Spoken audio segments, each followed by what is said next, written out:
அன்னைக்கு ஷூட் மாதிரி ஒரு வந்தாரு, அங்க வந்து எதிர்பாராதமா அந்த மாதிரி சம்பவம் நடந்தது. இப்ப நான் வந்து அவரோட மனைவி, அந்த படத்தோட டைரக்டர். சோ எனக்கு இந்த விஷயம் நடந்த உடனே இமீடியட்டா எனக்கு தெரிஞ்சிருச்சு.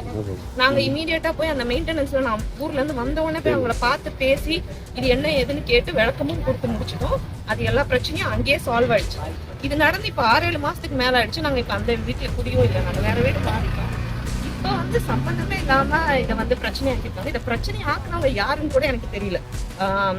கேள்விப்பட்டது அது வேற ஒருத்தங்க ஆக்குனாங்கன்னு கேள்விப்பட்டிருக்கேன். அந்த பர்டிகுலர் நபர் வந்து யாருன்னே எனக்கு தெரியல. அவங்கள முன்ன பின்ன நான் பார்த்ததும் கிடையாது, அவருமே பார்த்தது கிடையாது. எதுக்காக தேவையில்லாம ஒரு பிரச்சனை பண்றாங்கன்னு தெரியல. நான் விசாரிச்ச வரைக்கும் நாங்க அங்க இருந்து காலி பண்ணிட்டு வந்தப்புறம் தான் இவங்க அங்க குடியே போயிருக்காங்க. அவங்க அந்த நிர்வாகத்தின் மேல ஒரு கம்ப்ளைண்ட் கொடுத்துருக்காங்க.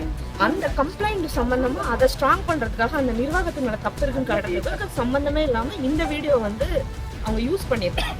இது தேவையில்லாம எங்களுக்கு இருக்க வேண்டிய அவசியமே இல்லை. அவங்க தேவையில்லாம இழுத்துருக்காங்க. அதனால தான் நாங்க வழக்கு போடுவோம். இஷ்யூ ஆயிதான் அங்க இருந்து காலி பண்ணீங்க. இப்ப வீடியோ இருக்கு மாதிரி சொல்றாங்க. அப்படி எல்லாம் கிடையாதுங்க. இவங்க சொல்ற கணக்குப்படி பார்த்தா அவங்க இஷ்யூ மேல ஆச்சுனாங்க.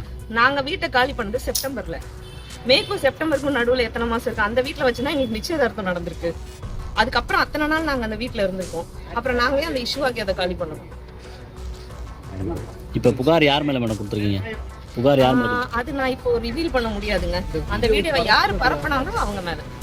பர்டிகுலரா யார் என்னன்றது உங்களுக்கு தெரியாது? அது வரைக்கும் கண்டுபிடிக்க சொல்லியிருக்கோம். பட் எனக்கு ஒரு ஆள் மேல இருக்கு. ஆனா அதை நான் உறுதியா தெரியாம மீடியால சொல்ல முடியாது இல்லைங்களா? அதனால நான் எந்த பேரும் குறிப்பிட விரும்பல. இப்போ அந்த பில்டிங்ல இருக்க புகார் கொடுத்தாங்களா, அவங்க சமம் அவங்க தான் கொடுத்துருப்பாங்கன்ற ஒரு விவரத்துல இருக்கு. அந்த பிரச்சனையை எழுப்பினவங்க தான் அந்த பிரச்சனையை எழுப்பினவங்க தான் இந்த பிரச்சனையை. ஆமா, அப்படிதான் யூகிக்கிறேன்.